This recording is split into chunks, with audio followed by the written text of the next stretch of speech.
Rowdy sheeter ಬಿಕ್ಲು Shiva ಕೊಲೆ ಕೇಸಲ್ಲಿ FY ಆಗಿರೋ ಭೈರತಿ ಬಸವರಾಜ್ಗೆ ಸುಪ್ರೀಂ ಕೋರ್ಟಲ್ಲೂ ಹಿನ್ನಡೆಯಾಗಿದೆ. ನಿರೀಕ್ಷಣಾ ಜಾಮೀನು ಕೋರಿ ಸುಪ್ರೀಂ ಕೋರ್ಟ್ಗೆ ಸಲ್ಲಿಸಿದ್ದ ಅರ್ಜಿಯನ್ನ ಕೋರ್ಟ್ ವಜಾಗೊಳಿಸಿದೆ. ವಾದ ಕೂಡ ಆಲಿಸದೆ ಅರ್ಜಿ ವಜಾ ಮಾಡಿದ್ದು ಕೆಳ ಹಂತದ ಕೋರ್ಟ್ನಲ್ಲೇ ಇತ್ಯರ್ಥಕ್ಕೆ ಸೂಚನೆ ನೀಡಲಾಗಿದೆ. ಅಲ್ಲದೆ ವಿಚಾರಣೆಗೆ ಹಾಜರಾಗಬೇಕು, ಯಾವುದೇ ಕಾರಣಕ್ಕೂ ವಿಚಾರಣೆಯಿಂದ ಹಿಂದೆ ಸರಿಯುವಂತಿಲ್ಲ ಅಂತ ಸುಪ್ರೀಂ ಕೋರ್ಟ್ ಸೂಚಿಸಿದೆ. ಸುಪ್ರೀಂ ಕೋರ್ಟ್ನಿಂದಲೂ ಅರ್ಜಿ ವಜಾ ಹಿನ್ನೆಲೆ ಶಾಸಕ ಭೈರತಿ ಬಸವರಾಜ್ ಸಿಐಡಿ ಎದುರು ಶರಣಾಗುವ ಹೊರತಾಗಿ ಬೇರೆ ದಾರಿ ಇಲ್ಲ.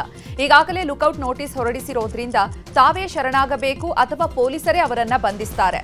ಹೀಗಾಗಿ ಯಾವುದೇ ಕ್ಷಣದಲ್ಲಾದರೂ ಭೈರತಿ ಬಸವರಾಜ್ ಶರಣಾಗುವ ಸಾಧ್ಯತೆ ಹಿನ್ನೆಲೆ ಸಿಐಡಿ ಕಚೇರಿಗೆ ಬ್ಯಾರಿಕೇಡ್ ಹಾಕಿ ಭದ್ರತೆ ಒದಗಿಸಲಾಗಿದೆ. ಬೆಂಗಳೂರಲ್ಲಿ ರೋಡ್ ರೇಜ್ ಕೇಸ್ ಮುಂದುವರೆದಿದೆ. ಬಾನೆಟ್ ಮೇಲೆ ವ್ಯಕ್ತಿಯೊಬ್ಬರನ್ನ ಎಳೆದೊಯ್ದಿದ್ದ ಕಾರು ಚಾಲಕನನ್ನ ಹಲಸೂರು ಪೊಲೀಸರು ಬಂಧಿಸಿ ಕಾರು ಜಪ್ತಿ ಮಾಡಿದ್ದಾರೆ. ನಂಜುಂಡ ಅನ್ನುವರು ಗೂಡ್ಸ್ ವಾಹನದಲ್ಲಿ ಹೂ ತಗೊಂಡು ಹೋಗ್ತಾ ಇದ್ರು. ಈ ವೇಳೆ ಕಾರಿಗೆ ಗೂಡ್ಸ್ ವಾಹನ ಟಚ್ ಆಗಿದ್ದಕ್ಕೆ ಗಲಾಟೆಯಾಗಿದೆ. ಈ ವೇಳೆ ಕಾರಿನ ಚಾಲಕ ನಂಜುಂಡ ಅವರನ್ನ 1 ಕಿಲೋಮೀಟರ್ ದೂರ ಬಾನೆಟ್ ಮೇಲೆ ಎಳೆದೊಯ್ದಿದ್ದಾನೆ. ಸದ್ಯ ವಿಡಿಯೋ ವೈರಲ್ ಬೆನ್ನಲ್ಲೇ ಆತನನ್ನ ಪೊಲೀಸರು ಬಂಧಿಸಿದ್ದಾರೆ. ಇನ್ನು ವಿಚಾರಣೆ ವೇಳೆ ಆರೋಪಿ ಸುರೇಶ್ ಕಾರಲ್ಲಿ ಕುಟುಂಬ ಇತ್ತು, ಭಯ ಆಯಿತು, ಜನರು ಕಾರ್ ನಿಲ್ಲಿಸಿದ್ರೆ ಎಲ್ಲಿ ಥಳಿಸ್ತಾರೋ ಅಂತ ಕಾರು ನಿಲ್ಲಿಸದೆ ಹಾಗೆ ಹೋದೆ ಅಂತ ವಿಚಾರಣೆಯಲ್ಲಿ ಬಾಯ್ಬಿಟ್ಟಿದ್ದಾನೆ.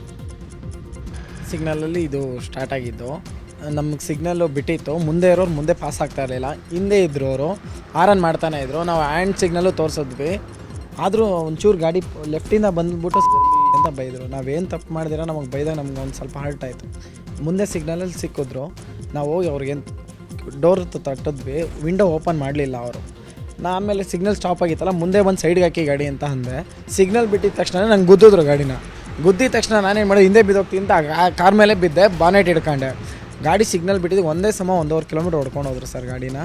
ಬಟ್ ತುಂಬ ಫೀಲ್ ಆಯಿತು. ಅವ್ರ ಪಕ್ಕದಲ್ಲಿ ಅವ್ರ ಮಿಸ್ಸಸ್ ಇದ್ರು, ನಿಲ್ಲಿಸು ಅಂತ ಒಂದು ಮಾತು ಹೇಳಿಲ್ಲ. ಆ ಸ್ಪೀಡಲ್ಲಿ ನನಗೆ ಚಿಕ್ಕ ಮಕ್ಕಳಿದ್ದಾರೆ ಅಂತ ತುಂಬ ನೆನಪಾಯ್ತು ನನಗೆ. ಆ ಟೈಮಲ್ಲಿ ಏನೇ ಒಂದು ಹೆಚ್ಚು ಕಮ್ಮಿ ಇರೋ ಅವ್ರನ್ನ ನೋಡಬೇಕಲ್ವ ಸರ್. ಇವಾಗ ಒಂದು 3 ಇಯರ್ಸ್ ನನ್ನ ಮಗನಿಗೆ, ಅವ್ರು ತುಂಬ ನೆನಪಾದ್ರೆ ಆ ಟೈಮ್. ಇನ್ನು ಬಾನೆಟ್ ಮೇಲೆ ಎಳೆದೊಯ್ದಿದ್ದ ನಂಜುಂಡ ಹಾಗೂ ಪ್ರಕರಣದ ಕುರಿತು ಡಿಸಿಪಿ ವಿಕ್ರಮ್ ಅಮಟೆ ಮಾಧ್ಯಮಗಳಿಗೆ ಪ್ರತಿಕ್ರಿಯೆಯನ್ನು ಕೊಟ್ಟಿದ್ದಾರೆ. ಹೋಗಿ ಯಾಕೆ ನೀವು ಬೈದ್ರಿ ಅಂತ ಕೇಳಿದಾಗ ಅವರು ಗಾಡಿ ನಿಲ್ಲಿಸಲ್ಲ. ಅವರು ಮತ್ತೆ ಬೈತಾ ಏನು ಮಾಡ್ತಾರೆ, ಗಾಡಿಯನ್ನು ಮೂವ್ ಮಾಡ್ತಾರೆ. ಸೊ ಇವರು ಕೇಳಲಿಕ್ಕೆ ನಿಂತಿರ್ತಾರೆ, ಆವಾಗ ಬಾನೆಟ್ ಮೇಲೆ ಅವರು ಕೈ ಇಟ್ಟಿರ್ತಾರೆ. ಅದೇ ಅವರು ಆ ವೆಹಿಕಲ್ ಏನು ಫಾಸ್ಟಾಗಿ ಮೂವ್ ಆಗುತ್ತೆ, ಆ ಬಾನೆಟ್ ಮೇಲೆ ಬಿದ್ದುಬಿಟ್ಟು ಅವರು ಕಂಟಿನ್ಯೂ ಮೂವ್ ಆಗುತ್ತೆ ಗಾಡಿ. ಸೊ ಅವರು ಬಾನೆಟ್ ಮೇಲೆ ಇದ್ದರೂ ಸಹಿತ ಅವರು ಚಾಲಕರು ಯಾರಿದ್ದಾರೆ, ಡ್ರೈವರ್ ಸುರೇಶ್ ಅಂತಕ್ಕಂಥವ್ರು, ಮಾರುತಿ ಎರ್ಟಿಗಾ ಡ್ರೈವರ್, ಅವ್ರು ನಿಲ್ಲಿಸಲ್ಲ. ಒಂದು ಅರೌಂಡ್ 500 ಮೀಟರ್ ಹಾಗೆ ಹೋಗ್ತಾರಲ್ಲ, ಅಥವಾ ಅವ್ರದ್ದು ಉದ್ದೇಶ ಏನಿತ್ತು ಅಂತಕ್ಕಂಥದ್ದು ನಾವು ಇನ್ವೆಸ್ಟಿಗೇಷನ್ ತಿಳ್ಕೋಬೇಕಾಗುತ್ತೆ. ನಾವು 307 ಅಂದರೆ 109 ಸಬ್ಸೆಕ್ಷನ್ 1 ಅಡಿಯಲ್ಲಿ ಒಂದು ಪ್ರಕರಣ ದಾಖಲಿಸಿಕೊಂಡು ಯಾರು ಆರೋಪಿ ಇದ್ದಾರೆ ಸುರೇಶ್, ಇವರು ಪ್ರಾಪರ್ಟಿ ಮ್ಯಾನೇಜರ್ ಅಂತೆ, ಪ್ರಾಪರ್ಟಿಯನ್ನು ಮ್ಯಾನೇಜ್ ಮಾಡ್ತಕ್ಕಂಥವ್ರು. ಇವ್ರನ್ನ ನಾವು ಸೆಕ್ಯೂರ್ ಮಾಡಿ ವಿಚಾರಣೆ ಮಾಡಿ ನಿನ್ನೆ ಅವ್ರನ್ನ ಅರೆಸ್ಟ್ ಮಾಡಿದ್ದೀವಿ. ಈಗ ಅವ್ರನ್ನ ಜುಡಿಷಿಯಲ್ ಕಸ್ಟಡಿಗೆ ಒಪ್ಪಿಸಿದ್ವಿ. ಶಾಲಾ ಮಕ್ಕಳನ್ನ ಟಿಪ್ಪರ್ ಲಾರಿ ಮತ್ತು ಪಿಕಪ್ ವಾಹನದಲ್ಲಿ ವಿಹಾರಕ್ಕೆ ಕರೆದೊಯ್ಯಲಾಗಿದೆ. ಬೆಳ್ತಂಗಡಿಯ ಬಳಂಜ ಸರ್ಕಾರಿ ಶಾಲೆಯ ಶಿಕ್ಷಕರ ಬೇಜವಾಬ್ದಾರಿ ವಿರುದ್ಧ ಪೋಷಕರು ಆಕ್ರೋಶ ವ್ಯಕ್ತಪಡಿಸಿದ್ದಾರೆ. ಗೂಡ್ಸ್ ವಾಹನದಲ್ಲಿ ಜನರನ್ನ ಸಾಗಾಟ ಮಾಡಬಾರದು ಅನ್ನುವಂತಹ ಕಾನೂನಿದೆ. ಆದರೆ ಈ ಬಗ್ಗೆ ಅರಿವು ಮೂಡಿಸಬೇಕಾದ ಶಿಕ್ಷಕರೇ ಮಕ್ಕಳನ್ನ ಗೂಡ್ಸ್ ವಾಹನದಲ್ಲಿ ಪ್ರವಾಸಕ್ಕೆ ಕರೆದೊಯ್ದಿದ್ದಕ್ಕೆ ಪೋಷಕರು ಸಿಡಿದೆದ್ದಿದ್ದಾರೆ. ಶಿಕ್ಷಣಾಧಿಕಾರಿಗಳಿಗೆ ದೂರು ನೀಡಿದ್ದಾರೆ. ಇನ್ನು ಮಕ್ಕಳನ್ನ ಟಿಪ್ಪರ್ ವಾಹನದಲ್ಲಿ ಪ್ರವಾಸಕ್ಕೆ ಕರೆದುಕೊಂಡು ಹೋದಂತಹ ಪ್ರಭಾರ ಮುಖ್ಯ ಶಿಕ್ಷಕರಿಗೆ ನೋಟಿಸ್ ನೀಡಲಾಗಿದೆ. ಶಾಲಾ ಪ್ರಭಾರ ಮುಖ್ಯ ಶಿಕ್ಷಕ ಕಿರಣ್ ಕುಮಾರ್ಗೆ ಕಾರಣವನ್ನ ಕೇಳಿ ಶಿಸ್ತಿನ ಕ್ರಮದ ನೋಟಿಸ್ ನೀಡಲಾಗಿದೆ. ಕ್ಷೇತ್ರ ಶಿಕ್ಷಣಾಧಿಕಾರಿ ತಾರಾ ಕೇಸರಿ ನೋಟಿಸ್ ನೀಡಿದ್ದಾರೆ. ಮಹಿಳೆಯೊಂದಿಗೆ ಶೆಲ್ ಪೆಟ್ರೋಲ್ ಪಂಪ್ ಸಿಬ್ಬಂದಿ ಅಸಭ್ಯ ವರ್ತನೆ ತೋರಿರುವ ಘಟನೆ ಬೆಳಗಾವಿ ನಗರದ ರಾಮದೇವ ಹೋಟೆಲ್ ಬಳಿ ನಡೆದಿದೆ. ಪೆಟ್ರೋಲ್ ಹಾಕಿಸಿಕೊಳ್ಳೋದಕ್ಕೆ ಬಂದ ಮಹಿಳೆಯೊಂದಿಗೆ ಅಸಭ್ಯವಾಗಿ ವರ್ತನೆ ತೋರಿದ್ದಾನೆ. ಕಾರಿಗೆ ಪೆಟ್ರೋಲ್ ಹಾಕಿಸಿ ಹಣ ಕೊಟ್ಟ ಮಹಿಳೆಗೆ ಅವಾಚ್ಯ ಶಬ್ದದಿಂದ ನಿಂದಿಸಿ ಹಣವನ್ನು ಮುಖಕ್ಕೆ ಎಸೆದಿದ್ದಾನೆ. ಈ ವೇಳೆ ಭಯಗೊಂಡ ಮಹಿಳೆ ಪತಿಗೆ ಕರೆ ಮಾಡಿದ್ದು, ಸ್ಥಳಕ್ಕೆ ಬಂದ ಮಹಿಳೆಯ ಪತಿ ಹಾಗೂ ಸಿಬ್ಬಂದಿಯ ಮಧ್ಯೆ ಗಲಾಟೆಯಾಗಿದೆ. ನಂತರ ಕ್ಷಮೆ ಕೇಳುವಂತೆ ಮಹಿಳೆಯ ಪತಿ ಹೇಳಿದ್ದಾರೆ. ಆದರೆ ಇದಕ್ಕೆ ಸಿಬ್ಬಂದಿ ಒಪ್ಪದಿದ್ದಕ್ಕೆ ಆಕ್ರೋಶಗೊಂಡ ಮಹಿಳೆಯ ಪತಿ ಹಾಗೂ ಸಾರ್ವಜನಿಕರು ಸಿಬ್ಬಂದಿಗೆ ಧರ್ಮಗೇಟು ಕೊಟ್ಟಿದ್ದಾರೆ. ಕ್ಷುಲ್ಲಕ ಕಾರಣಕ್ಕೆ ಕುಡಿದ ಮತ್ತಿನಲ್ಲಿ ದೊಣ್ಣೆ ಮತ್ತು ಕಲ್ಲುಗಳಿಂದ ಹೊಡೆದಾಡಿಕೊಂಡಿರುವಂತಹ ಘಟನೆ ಬೆಳಗಾವಿ ಜಿಲ್ಲೆ ಅಥಣಿ ತಾಲೂಕಿನ ಜಂಜೂರವಾಡ ಗ್ರಾಮದ ಆರ್ಸಿ ಫ್ಲಾಟ್ನಲ್ಲಿ ನಡೆದಿದೆ. ಕುಡಿದ ಮತ್ತಿನಲ್ಲಿ ಶುರುವಾದಂತಹ ಗಲಾಟೆ ದೊಣ್ಣೆಯಿಂದ ಹಲ್ಲೆ ಮಾಡುವ ಮಟ್ಟಿಗೆ ಬೆಳೆದಿದೆ. ಗ್ರಾಮದ ಶೇಖರ ಮಾದರ ಮತ್ತು ವಿಶ್ವನಾಥ್ ಉಪಾಸೆ ನಡುವೆ ಗಲಾಟೆ ನಡೆದಿರುವಂತದ್ದು.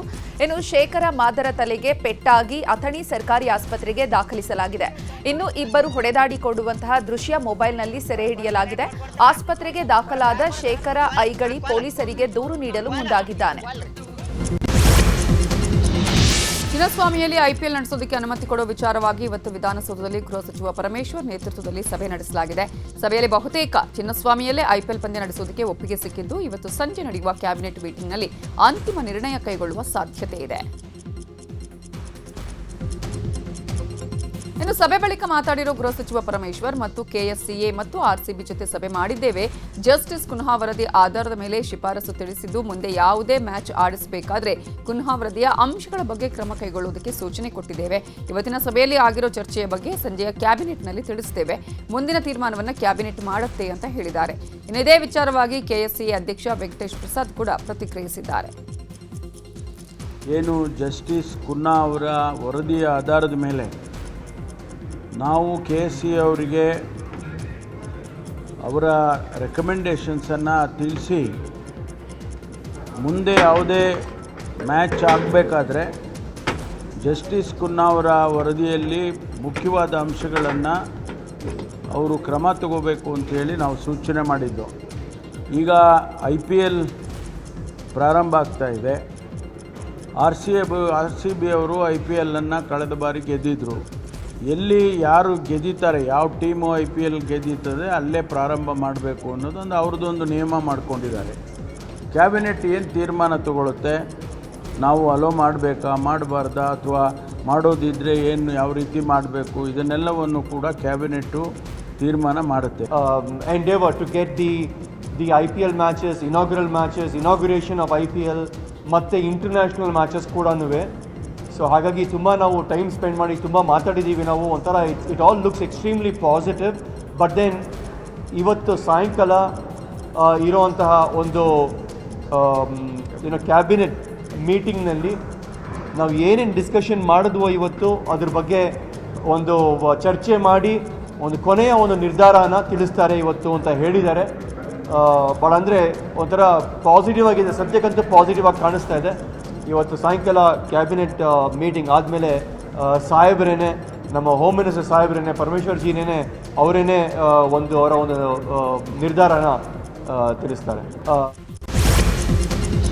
ದೆಹಲಿಯಲ್ಲಿರೋ ಡಿಕೆ ಶಿವಕುಮಾರ್ ಸೋನಿಯಾ ಗಾಂಧಿ ಅವರ ಮನೆಗೆ ಭೇಟಿ ಕೊಟ್ಟಿದ್ರು.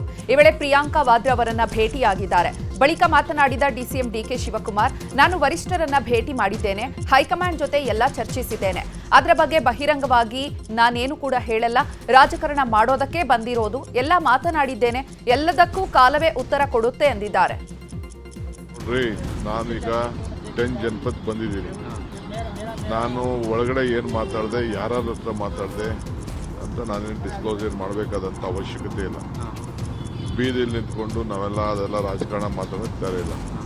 ನಾವು ನಮ್ಮ ವರಿಷ್ಠರನ್ನ ಭೇಟಿ ಮಾಡಿದ್ದೀವಿ, ಏನೇನು ಮಾತಾಡಬೇಕು ಮಾತಾಡಿದ್ದೀವಿ ಅಷ್ಟೇ.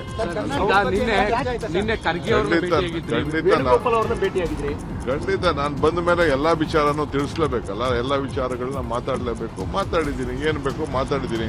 ಅದನ್ನು ನಾನು ಪಬ್ಲಿಕ್ಕಲ್ಲಿ ನಾನೆಲ್ಲ ಮಾತಾಡೋಕ್ಕೆಲ್ಲ ಆಗಲ್ಲ. ಬಂದ ಮೇಲೆ ಅವೆಲ್ಲ ನಾವು ನಾವೆಲ್ಲ ಏನು ಹೇಳಕ್ಕೆ ಅಂತೇಸಿ ನಾನು ಬಂದಿರೋದೇ ರಾಜಕಾರಣ ಮಾಡಲಿಕ್ಕೆ. ಎಲ್ಲ ವಿಚಾರನ ಮಾತಾಡದೆ ಬರೀ ಸುಮ್ಮನೆ ಇಲ್ಲಿ ಬಂದು ಈ ಗಾಳಿ ಕುಡ್ಕೊಂಡು ಹೋಗಿ ಬಂದಿದ್ದೀವ. ನಾವು ಏನೇನು ಬೇಕೋ ನಾವು ಮಾತಾಡಿದ್ದೀವಿ, ಕಾಲ ಎಲ್ಲದಕ್ಕೂ ಉತ್ತರ ಕೊಡ್ತದೆ. ಸಿಎಂ ಪಟ್ಟಕ್ಕಾಗಿ ಡಿಸಿಎಂ ಡಿಕೆ ಶಿವಕುಮಾರ್ ತೀವ್ರ ಕಸರತ್ತು ಮಾಡ್ತಿದ್ದಾರೆ. ಕೆಸಿ ವೇಣುಗೋಪಾಲ್ ಮುಂದೆ ಡಿಕೆ ಬ್ರದರ್ಸ್ ಹಕ್ಕೊತ್ತಾಯ ಮಾಡಿದ್ದಾರೆ ಎನ್ನಲಾಗಿದೆ. ನಿನ್ನೆ ವೇಣುಗೋಪಾಲ್ ಅವರನ್ನ ಭೇಟಿಯಾಗಿ ಕುರ್ಚಿಯ ವಿಚಾರವಾಗಿ ಗಂಭೀರವಾಗಿ ಚರ್ಚೆ ನಡೆಸಿದ್ದಾರೆ ಎನ್ನಲಾಗಿದೆ. 2.5 ವರ್ಷಕ್ಕೆ ಅಂತ ಹೇಳಿ ನಿಮ್ಮ ಸಮ್ಮುಖದಲ್ಲಿ ಮಾತಾಗಿತ್ತು, ನಿಮ್ಮ ಆಶ್ವಾಸನೆಯಂತೆ ನಾವು ನಡೆದುಕೊಂಡಿದ್ದೇವೆ. ಪವರ್ ಶೇರಿಂಗ್ ಒಪ್ಪಂದ ಮುಗಿದು 2.5 ತಿಂಗಳಾಗ್ತಿದೆ. ನಮಗೆ ಕೊಟ್ಟ ವಚನದಂತೆ ಅಧಿಕಾರ ಹಸ್ತಾಂತರ ಆಗಲಿ. ಈ ಬಗ್ಗೆ ಸಿದ್ದರಾಮಯ್ಯ ಅವರನ್ನ ಕರೆಸಿ ಮಾತಾಡಿ, ಆಗುತ್ತೋ ಆಗಲ್ವೋ ಅದನ್ನಾದರೂ ಸ್ಪಷ್ಟವಾಗಿ ಹೇಳ್ಬಿಡಿ ಅಂತ ಅಸಮಾಧಾನ ಹೊರಹಾಕಿದ್ದಾರೆ ಎನ್ನಲಾಗಿದೆ. ಡಿಕೆ ಶಿವಕುಮಾರ್ ದೆಹಲಿ ಭೇಟಿ ಬಗ್ಗೆ ಮಾತನಾಡಿದ ಸಚಿವ ಎಚ್ಸಿ ಮಹಾದೇವಪ್ಪ, ಮಲ್ಲಿಕಾರ್ಜುನ ಖರ್ಗೆ ಹಾಗೂ ರಾಹುಲ್ ಗಾಂಧಿ ನಮ್ಮ ಹೈಕಮಾಂಡ್ ಅಲ್ವಾ, ಹೈಕಮಾಂಡ್ ನಿರ್ದೇಶನ ಏನೇ ಇದ್ರೂ ಎಲ್ಲರೂ ತಲೆಬಾಗಲೇಬೇಕು. ಈ ಬಗ್ಗೆ ಸಿಎಂ ಕೂಡ ಸ್ಪಷ್ಟಪಡಿಸಿದ್ದಾರೆ ಅಂದಿದ್ದಾರೆ. ಇನ್ನು ಇದೇ ವಿಚಾರವಾಗಿ ಶಾಸಕ ರಾಘವೇಂದ್ರ ಹಿಟ್ನಾಳ್ ಕೂಡ ಪ್ರತಿಕ್ರಿಯಿಸಿದ್ದಾರೆ. ಕೈಲಿರುವಾಗ ಅವ್ರು ಏನು ಮಾಡಬೇಕು ತೀರ್ಮಾನಕ್ಕೆ ಬದ್ಧ ಅಂತ CM ಹೇಳಿದರೆ ಅವರು ಹೇಳ್ತಾರೆ, ಎಲ್ಲರೂ ಭದ್ರ ಹೇಳ್ತಾರೆ. It's not A debatable subject. ಇಲ್ಲ, ಏನು ನಥಿಂಗ್ ಇಸ್ ಡಿಬೇಟಬಲ್. ಅವರು ಖರ್ಗೆ ಅವರು ರಾಹುಲ್ ಗಾಂಧಿ ನಮ್ಮ ಹೈಕಮಾಂಡ್ ಅಲ್ವಾ, ಹೈಕಮಾಂಡ್ ನಿರ್ದೇಶನ ಏನಿದೆ ಅದಕ್ಕೆ ಎಲ್ಲರೂ ಭಾಗಲೇಬೇಕಲ್ಲ. ಈಗ ಸದ್ಯಕ್ಕೇನು ಡಿಬೇಟಬಲ್ ಇಲ್ಲ. ಅವರಿಗೆ ಬೇರೆ ಬೇರೆ ರಾಜ್ಯದ ಇನ್ಚಾರ್ಜ್ ಕೊಟ್ಟಿದ್ದಾರೆ, ಸೊ ಹೋಗ್ಲೇಬೇಕಾಗ್ತದೆ. ಈಗ ನೀನು ಡೆಲ್ಲಿಗೆ ಹೋಗ್ಬೇಡ ಅನ್ನಕ್ಕಾಗತ್ತಾ? ಅವರು ನಮ್ಮ ರಾಜ್ಯದ ಪಕ್ಷದ ಅಧ್ಯಕ್ಷರಿದ್ದಾರೆ, AICC ಅಧ್ಯಕ್ಷರು ಭೇಟಿ ಆಗ್ಬೇಕಾಗಿರ್ತದೆ. ಆಮೇಲೆ 2 ಪೋರ್ಟ್ಫೋಲಿಯೋ ಅವ್ರ ಹತ್ರ ಇದೆ, ಡೆವಲಪ್ಮೆಂಟ್ಗೆ ಹೋಗ್ಬೇಕಾಗಿರ್ತದೆ. ಇದು ಹೋಗಿರ್ಬೋದು. ಈಗ ನೀವು ಯಾಕೆ ಗೊಂದಲ ಸೃಷ್ಟಿ ಮಾಡ್ತಾ ಇದ್ದಾರೆ ಗೊತ್ತಿಲ್ಲ. ಯತೀಂದ್ರ ಅವ್ರು ಏನು ಹೇಳಿದ್ದಾರೆ, ಹೈಕಮಾಂಡ್ನವರು ಕರೆದು ಇನ್ನೂ ಇವರಿಗೆ ಏನು ಹೇಳಿಲ್ಲ, ಸೊ ಹಾಗಾಗಿ 5 ವರ್ಷ ಮುಖ್ಯಮಂತ್ರಿ. ಅದೇನು ದೊಡ್ಡ ವಿಚಾರ? ಕಾಂಗ್ರೆಸ್ ಶಾಸಕರಿಂದ ವಿದೇಶ ಪ್ರವಾಸದ ವಿಚಾರದ ಬಗ್ಗೆ ಮಾತಾಡಿರೋ ಗೃಹ ಸಚಿವ ಪರಮೇಶ್ವರ್, ಪ್ರವಾಸಕ್ಕೆ ಹೋದ್ರೆ ಅವರು ನಾನೇನು ಪ್ರತಿಕ್ರಿಯೆ ಕೊಡ್ಲಿ, ಅವರು ಖಾಸಗಿ ಪ್ರವಾಸ ಮಾಡ್ತೀವಿ ಅಂತ ಹೇಳಿದ್ದಾರೆ. ಪಶುಸಂಗೋಪನೆ ಇಲಾಖೆಯಿಂದ ಹೋಗ್ತಾರೋ ಖಾಸಗಿಯಾಗಿ ಹೋಗ್ತಾರೋ ಅದು ಅವರಿಗೆ ಬಿಟ್ಟಿದ್ದು ಅಂತ ಹೇಳಿದ್ರು. ಇನ್ನು ಇದೇ ವಿಚಾರವಾಗಿ ಸಚಿವ ಮಹದೇವಪ್ಪ, ಶಾಸಕ ರಾಘವೇಂದ್ರ ಹಿಟ್ನಾಳ್, ಅಲ್ಲಮ ಪ್ರಭು ಪಾಟೀಲ್ ಕೂಡ ಪ್ರತಿಕ್ರಿಯಿಸಿದ್ದಾರೆ. ಖಾಸಗಿ ಪ್ರವಾಸ ಮಾಡ್ತೀವಿ ಅಂತ ಅವರು ಹೇಳಿದ್ದಾರೆ. ಅವರು ಪಶುಸಂಗೋಪನೆ ಇಲಾಖೆಯವರು ಕರ್ಕೊಂಡು ಹೋಗ್ತಾರೋ ಅಥವಾ ಅವರೇ ಇಲಾಖೆಯಿಂದ ಸ್ಪಾನ್ಸರ್ ಮಾಡಿದ್ದಾರೋ ಅಥವಾ ಅವರು ಪ್ರೈವೇಟಾಗಿ ಹೋಗ್ತಾ ಇದ್ದಾರೋ ಅದು ಅವ್ರಿಗೆ ಬಿಟ್ಟಿದ್ದು. ವೆಂಕಟೇಶ್ ಅವರು ಹೇಳಿದ್ದಾರೆ ನಮ್ಮ ಇಲಾಖೆಯಿಂದ ಯಾವುದೇ ರೀತಿ ಪ್ರವಾಸ ಹಮ್ಮಿಕೊಂಡಿಲ್ಲ. ವೆಂಕಟೇಶ್ ಅವರು ಏನು ಹೇಳಿದ್ದಾರೆ? ಇಲ್ಲಿ ನೋಡಿದೆ, ನಮ್ಮ ಇಲಾಖೆಯಿಂದ ಯಾವುದೂ ನಾವು ಸಂಘಟನೆ ಮಾಡಿಲ್ಲ, ಅದಕ್ಕೂ ನಮಗೂ ಸಂಬಂಧ ಇಲ್ಲ ಅಂತ ಹೇಳಿದ್ದಾರೆ. ಈಗ ನೋಡಿದೆ ಆ ಥರ ಏನಿರಲ್ಲ. ಏನು MLAಗಳು ಅಥವಾ ಬೇರೆಯವರು ಪ್ರವಾಸಕ್ಕೆ ಹೋಗ್ಬಾರ್ದು ತಪ್ಪ. ದೇಶ ಈಗ ಶಾಸಕರು ಅಂತ ಹೇಳಿದ್ರೆ ವಿದೇಶ ಪ್ರಯಾಣ ಮಾಡಬಾರ್ದ? ಅಲ್ಲ, ಒಟ್ಟಾರೆ ಒಂದು ಟೀಮ್ ಆಗಿ ಹೋಗ್ತಾ ಇದ್ದಾರೆ ಅಂತ ಮಾಡಬಾರ್ದ? ಟೀಮ್ ಆಗಿಲ್ಲ, ಏನೋ ಫ್ರೆಂಡ್ಸ್ ಕೇಳ್ರಿ. ಈಗ ಫ್ರೆಂಡ್ಸು ಸೇರಿ ಈ ಸದನ ಮುಗಿದಿದೆ, ಹೋಗೋಣ ಅಂತಕ್ಕಂಥ ಚರ್ಚೆಯನ್ನು ಮಾಡಿದ್ದಾರೆ. ಅದಿನ ಸಂಪೂರ್ಣವಾಗಿ ಹೋಗಲೇಬೇಕಂತಕ್ಕಂಥದ್ದಿಲ್ಲ. ನಮ್ಮ ಸ್ವಂತ ಹಣದಲ್ಲಿ ನಾವು ವಿದೇಶ ತಿರುಗಲಿಕ್ಕೂ ಕೂಡ ನಿಮ್ದು ಅಬ್ಜೆಕ್ಷನ್ ಐತೆ ಅಂದ್ರೆ ನಮ್ಮ ಭಾಳ ಕಷ್ಟ ಆಗ್ತದೆ. ಏನು ವಿಶೇಷ ಇಲ್ಲ, ಸುಮ್ಮನೆ ಖಾಸಗಿಯಾಗಿ ಅಲ್ಲಿ ಸ್ಟಡಿ ಮಾಡ್ಕೊಂಡು ಬರ್ಬೇಕಂತ ಹೋಗ್ತಾ ಇದೀವಿ ಅಷ್ಟೇ. ಪ್ರೈವೇಟ್ ಟೂರ್ ಅದೇನು ಅಫಿಷಿಯಲ್ ಎಲ್ಲ ಗೌರ್ಮೆಂಟ್ ಎಲ್ಲ ಏನಲ್ಲ. ಅಲ್ಲಿ ಅಗ್ರಿಕಲ್ಚರ್ದು, ಅಲ್ಲಿ ಅನಿಮಲ್ ಹಸ್ಬೆಂಡ್ರಿ ಬಗ್ಗೆ ಎಲ್ಲ ಸ್ಟಡಿ ಮಾಡಬೇಕು ಬರ್ಬೇಕಂತೇಳಿ ಹೋಗ್ತಾ ಇದ್ದೀವಿ ಅಷ್ಟೇ. ಮತ್ತೊಂದು ಯಾವ ವಿಚಾರ ಇಲ್ಲ, ಏನಿಲ್ಲ. 17ಕ್ಕೆ ಹೋಗ್ತೀವಿ. ಕಾಂಗ್ರೆಸ್ ಶಾಸಕರ ವಿದೇಶ ಪ್ರವಾಸ ಮತ್ತು ರೆಸಾರ್ಟ್ ವಿಚಾರಕ್ಕೆ ಬಿಜೆಪಿ ರಾಜ್ಯಾಧ್ಯಕ್ಷ ವಿಜಯೇಂದ್ರ ಪ್ರತಿಕ್ರಿಯೆ ನೀಡಿದ್ದಾರೆ. ಕಾಂಗ್ರೆಸ್ಗಾಗಿ ಬಿಜೆಪಿಯಿಂದ ಬಡಿಗೆ ರೆಡಿ ಮಾಡಿಸಿದ್ದೀವಿ. ಸಿದ್ದರಾಮಯ್ಯ ಯಾರಿಗೆ ಹೇಳ್ತಾರೆ ಅವರಿಗೂ ಬಡಿಗೆ ಕೊಡ್ತೀವಿ. DK ಶಿವಕುಮಾರ್ ಯಾರಿಗೆ ಹೇಳ್ತಾರೆ ಅವರಿಗೂ ಬಡಿಗೆ ಕೊಡ್ತೀವಿ. ಇಬ್ಬರು ಒಬ್ಬರಿಗೊಬ್ಬರು ಕುಳಿತು ಬಡಿದಾಡಿಕೊಳ್ಳುವಂತಹ ಕಾಲ ಬಂದಾಗಿದೆ ಅಂತ ಠಕ್ಕರ್ ಕೊಟ್ಟಿದ್ದಾರೆ. ಇನ್ನು ಇದೇ ವಿಚಾರವಾಗಿ ವಿಪಕ್ಷ ನಾಯಕ ಅಶೋಕ್ ಕೂಡ ಮಾತನಾಡಿದ್ದು, ಶಾಸಕರ ವಿದೇಶ ಪ್ರವಾಸಕ್ಕೆ ವ್ಯಂಗ್ಯವಾಡಿದ್ದಾರೆ. ಈ ಸರ್ಕಾರದ ಮುಖ್ಯಮಂತ್ರಿಗಳ ಆದ್ಯತೆ ಏನು ಅಂತೇಳಿ ಇದರಲ್ಲೇ ಗೊತ್ತಾಗ್ತದೆ. ಶಾಸಕರುಗಳ ಅನುದಾನ ಕೊಡಿ ಅಂತ ಹೇಳಿದ್ರೆ ವಿದೇಶ ಪ್ರವಾಸದ ಭಾಗ್ಯವನ್ನು ಮುಖ್ಯಮಂತ್ರಿ ಕೊಡೋದಕ್ಕೆ ಹೊರಟಿದ್ದಾರೆ. ನಿನ್ನೆ ಮುಖ್ಯಮಂತ್ರಿ ಏನು ಹೇಳಿದ್ದಾರೆ, ಅದು ನಾವು ಯಾವುದು ಸರ್ಕಾರದಿಂದ ಕೊಡ್ತಾ ಇಲ್ಲ, ಹಣ ಅವರೇ ಸ್ವಂತ ಖರ್ಚು ಮೇಲೆ ಹೋಗ್ತಾ ಇದ್ದಾರೆ ಅಂತೇಳಿ. ಹಾಗಾಗಿ ಇವೆಲ್ಲವೂ ಕೂಡ ಅಂದರೆ ನಾನೇ ಹೇಳಿದಲ್ಲ, ಸರ್ಕಾರದ ಪ್ರಿಯಾರಿಟೀಸ್ ಏನು, ಆದ್ಯತೆ ಏನು ಅಂತೇಳಿ ಇದರಲ್ಲೇ ಗೊತ್ತಾಗ್ತದೆ. ಮುಖ್ಯಮಂತ್ರಿಗಳು ತಮ್ಮ ಕುರ್ಚಿಯನ್ನು ಉಳಿಸ್ಕೊಳ್ಳೋ ಸಲುವಾಗಿ ಇವತ್ತು ವಿದೇಶ ಪ್ರವಾಸ ಕಳಿಸೋಕ್ಕೆ ಪ್ರಾರಂಭ ಮಾಡಿದ್ದಾರೆ. DK ಶಿವಕುಮಾರ್ ಭಾಳ ಲೇಟಾಗಿ ಎದ್ದಿದ್ದಾರೆ. ಅವ್ರದ್ದು ಪೆರೇಡ್ ಇದ್ದಿದ್ದು November 20th. ಅವತ್ತು ಬಾವುಟ ಆರಿಸ್ಬೇಕಾಯ್ತು ಅವರು. ಟೂ ಲೇಟ್ ಬಾವುಟ ಆರಿಸ್ತಾ ಇದ್ದಾರೆ ಅವರು, ಬಂಡಾಯದ ಬಾವುಟವನ್ನು. ಈಗ ಸಂಕ್ರಮಣನೂ ಮುಗ್ದೋಯ್ತಲ್ಲ, ಸಂಕ್ರಮಣ ಆಗೋಯ್ತು. ಅದರಿಂದ ಇನ್ನು ಕಾಯೋ, ನನ್ನ ತಿಳಿದ ಪ್ರಕಾರ ಇನ್ನು DK ಕಾದರೆ ಏನು ಉಪಯೋಗ ಇಲ್ಲ ಅಂತ ಅನಿಸ್ತೈತೆ. ಏನು ಸಿದ್ದರಾಮಯ್ಯ ಬಿಟ್ಕೊಡೋ. ಸಿಎಂ ಪುತ್ರ ಯತೀಂದ್ರ ವರ್ಗಾವಣೆ ಹಾಗೂ ಕಮಿಷನ್ ದಂಧೆಗೆ ಸಚಿವಕ್ಕೆ ಸಂಬಂಧಪಟ್ಟ ಹಾಗೆ ಬಿಜೆಪಿ ತನ್ನ ಅಧಿಕೃತ ಖಾತೆಯಲ್ಲಿ ನಿನ್ನೆ ಪೋಸ್ಟ್ ಮಾಡಿತ್ತು. ಇನ್ನು ಪೋಸ್ಟ್ ವಿಚಾರವಾಗಿ ಕಾಂಗ್ರೆಸ್ ನಿಯೋಗ ದೂರು ಸಲ್ಲಿಸಿದೆ. ಮೈಸೂರಲ್ಲಿ ಪೊಲೀಸ್ ಕಮಿಷನರ್ಗೆ ಕಾಂಗ್ರೆಸ್ ನಿಯೋಗ ದೂರು ಕೊಟ್ಟಿದ್ದು, ಮಾಜಿ ಸಂಸದ ಪ್ರತಾಪ್ ಸಿಂಹ ವಿರುದ್ಧವೂ ದೂರು ನೀಡಲಾಗಿದೆ. ಪ್ರತಾಪ್ ಸಿಂಹ ಅವರು ಯತೀಂದ್ರ ಅವರನ್ನ ವರ್ಗಾವಣೆ ಸಚಿವರು ಅಂತ ನಿಂದಿಸಿದ್ದಾರೆ. ಅವರ ವಿರುದ್ಧ ಹಾಗೂ ಬಿಜೆಪಿ IT ಸೆಲ್ ವಿರುದ್ಧ FIR ದಾಖಲಿಸಿ ಕ್ರಮ ಕೈಗೊಳ್ಳಬೇಕು ಅಂತ ದೂರಿನಲ್ಲಿ ಉಲ್ಲೇಖಿಸಲಾಗಿದೆ. 80% ಆಸ್ಪತ್ರೆಗಳಲ್ಲಿ ಔಷಧಿಗಳೇ ಇಲ್ಲ. ಚೀಟಿ ಕೊಟ್ಟು ಔಷಧಿಯನ್ನು ಖರೀದಿಸಬೇಕಾದಂತಹ ಸ್ಥಿತಿ ಬಂದಿದೆ ಅಂತ ವಿಪಕ್ಷ ನಾಯಕ ಅಶೋಕ್ ಆರೋಪಿಸಿದ್ದಾರೆ. ಬೆಂಗಳೂರಿನಲ್ಲಿ ಮಾತನಾಡಿದ ಅವರು, ಈ ಸರ್ಕಾರ ಚೀಟ್ ಮಾಡುವ ಸರ್ಕಾರ. ಜನೌಷಧಿಯಲ್ಲಿ ಕಮಿಷನ್ ಬರಲ್ಲ ಅಂತ ಮುಚ್ಚೋಕೆ ಹೋಗಿದ್ರು. ಆಮೇಲೆ ಕೋರ್ಟ್ ಛೀಮಾರಿ ಹಾಕಿತ್ತು. ಈಗ ಆಸ್ಪತ್ರೆಗಳಲ್ಲಿ ಸರಿಯಾದ ಔಷಧಿ ಸಿಗ್ತಾ ಇಲ್ಲ. ಇನ್ನು 2 ತಿಂಗಳಿನಿಂದ ಗೃಹಲಕ್ಷ್ಮಿ ಹಣವೂ ಕೂಡ ಇಲ್ಲ. ಆರೋಗ್ಯ ಇಲಾಖೆಗೆ ಬರುವಂತಹ ಬಜೆಟ್ ಅನ್ನ 30% ಕಡಿತ ಮಾಡಿದ್ದಾರೆ. 5 ಗ್ಯಾರಂಟಿಗಳ ಹೆಸರಲ್ಲಿ ಜನರಿಗೆ ಕೊಡುವಂತಹ ಔಷಧಿಯಲ್ಲೂ ಮೋಸ ಮಾಡಿದ್ದಾರೆ ಅಂತ ವಾಗ್ದಾಳಿ ನಡೆಸಿದ್ದಾರೆ. ಈಗ ಉತ್ತರ ಕೊಡಬೇಕಲ್ಲ ಸರ್ಕಾರ. ಈಗ ಈ ಸರ್ಕಾರ ನನಗೆ ತಿಳಿದ ಪ್ರಕಾರ ಕಳೆದ ಸಿದ್ದರಾಮಯ್ಯನವರ ಬಡ್ಜೆಟಲ್ಲಿ ಆರೋಗ್ಯ ಇಲಾಖೆಗೆ 30% ಕಟ್ ಮಾಡಿದ್ದಾರೆ. 30% ದಾಖಲೆಯನ್ನು ನಾನು ಕೊಡ್ತೀನಿ. 30% ಹಿಂದೆ ನಮ್ಮ ಸರ್ಕಾರ ಇದ್ದಾಗ ನಾವೇನು ಕೊಟ್ಟಿದ್ರಿ ಅದಕ್ಕಿಂತ ಕಡಿಮೆ ಮಾಡಿದ್ದಾರೆ. ಆ್ಯಕ್ಚುಲಿ ಜಾಸ್ತಿ ಆಗಬೇಕು. ಪ್ರತಿ ಸರಿ ಬಡ್ಜೆಟ್ ಜಾಸ್ತಿ ಆದಂಗೆ ಆರೋಗ್ಯ ಇಲಾಖೆಯ ಬಡ್ಜೆಟು ಜಾಸ್ತಿ ಆಗಬೇಕು. ಆದರೆ ಈ ಬಡ್ಜೆಟನ್ನು ಕಡಿಮೆ ಮಾಡ್ತಾ ಇದ್ದಾರೆ. ದುಡ್ಡಿಲ್ಲ. ಇವರು 5 ಗ್ಯಾರಂಟಿ ಹೆಸರಲ್ಲಿ ಜನಗಳಿಗೆ ಈ ಔಷಧಿ ಏನು ಕೊಡಬೇಕಾಯಿತು ಅದರಲ್ಲೂ ಮೋಸ ಮಾಡ್ತಾ ಇದ್ದಾರೆ ಇವತ್ತು. ಕೇಂದ್ರ ಸರ್ಕಾರದ ಕಾರ್ಮಿಕ ನೀತಿ ವಿರೋಧಿಸಿ ಬೆಂಗಳೂರಿನ ಟೌನ್ ಹಾಲ್ ಮುಂದೆ ಕಾರ್ಮಿಕ ಸಂಘಟನೆಗಳು ಪ್ರತಿಭಟನೆ ನಡೆಸಿವೆ. ಆದರೆ ಪ್ರತಿಭಟನಾಕಾರರಿಗೆ ಪೊಲೀಸರು ಪ್ರತಿಭಟನೆ ಮಾಡಲು ಅವಕಾಶ ಕೊಟ್ಟಿಲ್ಲ. ಇಲ್ಲಿ ಪ್ರತಿಭಟನೆಗೆ ಅವಕಾಶ ಇಲ್ಲ, ಫ್ರೀಡಂ ಪಾರ್ಕ್ಗೆ ಹೋಗಿ ಪ್ರತಿಭಟನೆ ಮಾಡಿ ಅಂತ ಹೇಳಿದೆ. ಈ ವೇಳೆ ಪೊಲೀಸರು ಹಾಗೂ ಪ್ರತಿಭಟನಾಕಾರರ ಮಧ್ಯೆ ವಾಗ್ವಾದ ಆಗಿದ್ದು, ಕೇಂದ್ರ ಸರ್ಕಾರದ ವಿರುದ್ಧ ಘೋಷಣೆ ಆಗ್ತಾ ಇದ್ದಂತೆ ಪ್ರತಿಭಟನಾಕಾರರನ್ನ ವಶಕ್ಕೆ ಪಡೆದು ಪೊಲೀಸರು ಬಸ್ಗಳಲ್ಲಿ ಕರೆದೊಯ್ದಿದ್ದಾರೆ. ಈ ವೇಳೆ ಐಟಿ ಕಂಪನಿಯಲ್ಲಿ ಕೆಲಸ ಮಾಡ್ತಾ ಇದ್ದ ಸ್ವಾತಿ ಅನ್ನೋರು 8 ತಿಂಗಳ ಮಗುವಿನ ಜೊತೆ ಹೋರಾಟಕ್ಕೆ ಬಂದಿದ್ದಾರೆ. ಅವರನ್ನು ಕೂಡ ಪೊಲೀಸರು ಕರೆದೊಯ್ದಿದ್ದಾರೆ. ಇನ್ನು ಮತ್ತೊಬ್ಬ ಯುವತಿ ಪೊಲೀಸರ ಜೊತೆ ವಾಗ್ವಾದ ಮಾಡಿದ್ದು ಬಸ್ ಹತ್ತದೇ ಪ್ರತಿಭಟನೆ ಮುಂದುವರೆಸಿದ್ದಾರೆ. ಈ ವೇಳೆ ಪೊಲೀಸರು ಹರಸಾಹಸ ಪಟ್ಟು ಯುವತಿಯನ್ನ ವಶಕ್ಕೆ ಪಡೆದು ಕರೆದೊಯ್ದಿದ್ದಾರೆ. ಇನ್ನು ಪ್ರತಿಭಟನೆ ವೇಳೆ ಪ್ರತಿಭಟನಾಕಾರರನ್ನ ಕರೆದೊಯ್ಯಲು ಬಸ್ಗಳೇ ಇಲ್ಲದಂತಾಗಿದೆ. ಪ್ರಯಾಣಿಕರು ಕರೆದೊಯ್ತಾ ಇದ್ದಂತಹ ಬಸ್ನ ಪೊಲೀಸರು ನಿಲ್ಲಿಸಿದ್ದು, ಬಸ್ನಲ್ಲಿದ್ದ ಮಹಿಳಾ ಪ್ರಯಾಣಿಕರಿಗೆ ನಿಮಗೆ ಫ್ರೀ ಬಸ್ ಇದೆ, ಬೇರೆ ಬಸ್ಗೆ ಹೋಗಿ ಅಂತ ಪ್ರಯಾಣಿಕರನ್ನ ಕೆಳಗಿಳಿಸಿದ್ದಾರೆ. ಪೊಲೀಸರ ವರ್ತನೆಗೆ ಮಹಿಳಾ ಪ್ರಯಾಣಿಕರು ಅಸಮಾಧಾನ ವ್ಯಕ್ತಪಡಿಸಿದ್ದು, ಬಸ್ನಿಂದ ಕೆಳಗಿಳಿರಿ, ನಿಮಗೆ ಫ್ರೀ ಬಸ್ ಇದೆ ಅಂದ್ರೆ ಹೇಗೆ, ನಿಮಗೆ ಬಸ್ ಬೇಕಾದ್ರೆ ಬೇರೆ ತರಿಸ್ಕೊಳ್ಳಿ ಅಂತ ಪೊಲೀಸರ ವಿರುದ್ಧ ಕಿಡಿಕಾರಿದ್ದಾರೆ. ಬೆಂಗಳೂರು ಮಾತ್ರವಲ್ಲ, ರಾಜ್ಯದ ಹಲವೆಡೆಯೂ ಕಾರ್ಮಿಕರ ಪ್ರತಿಭಟನೆ ತೀವ್ರಗೊಂಡಿದೆ. ಕಾರ್ಮಿಕ ನೀತಿಗೆ ಭಾರಿ ವಿರೋಧ ವ್ಯಕ್ತವಾಗಿದೆ. ಇತ್ತ ಆನೇಕಲ್ ಸಮೀಪದ ಜಿಗಣಿಯಲ್ಲಿ ಓಪನ್ ಆಗಿದಂತಹ ಕಂಪನಿಯೊಂದಕ್ಕೆ ಮುತ್ತಿಗೆ ಹಾಕಲು ಪ್ರತಿಭಟನಾಕಾರರು ಯತ್ನಿಸಿದ್ದಾರೆ.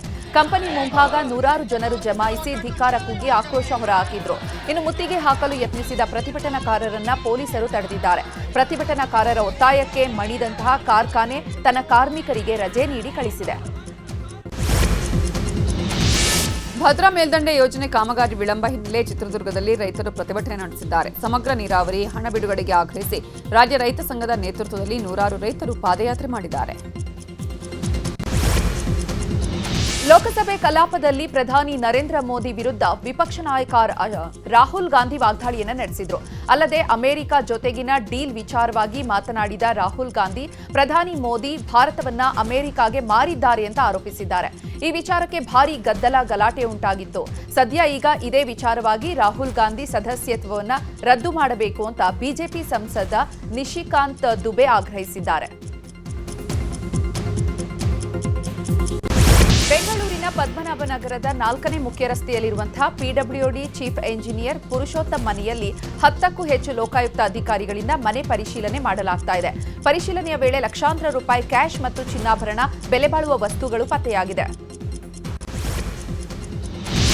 ಬೇಸಿಗೆ ಆರಂಭ ಆಗೋ ಮುನ್ನವೇ ಕುಡಿಯುವ ನೀರಿಗೆ ಹಾಹಾಕಾರ ಎದುರಾಗಿದೆ. ದಾವಣಗೆರೆ ಜಿಲ್ಲೆ ಜಗಳೂರು ತಾಲೂಕಿನ ಗೊಲ್ಲರಹಟ್ಟಿ ಗ್ರಾಮದಲ್ಲಿ ನೀರಿಗಾಗಿ ಪ್ರತಿಭಟನೆ ಮಾಡಲಾಗುತ್ತಿದೆ. ಕಳೆದ 7-8 ತಿಂಗಳಿಂದ ಗೊಲ್ಲರಹಟ್ಟಿ ಗ್ರಾಮದಲ್ಲಿ ನೀರಿನ ಸಮಸ್ಯೆ ಇದ್ದು, ನೀರಿನ ಸಮಸ್ಯೆ ಬಗೆಹರಿಸಿ ಅಂತ ಗ್ರಾಮಸ್ಥರು ಆಗ್ರಹಿಸಿದ್ದಾರೆ.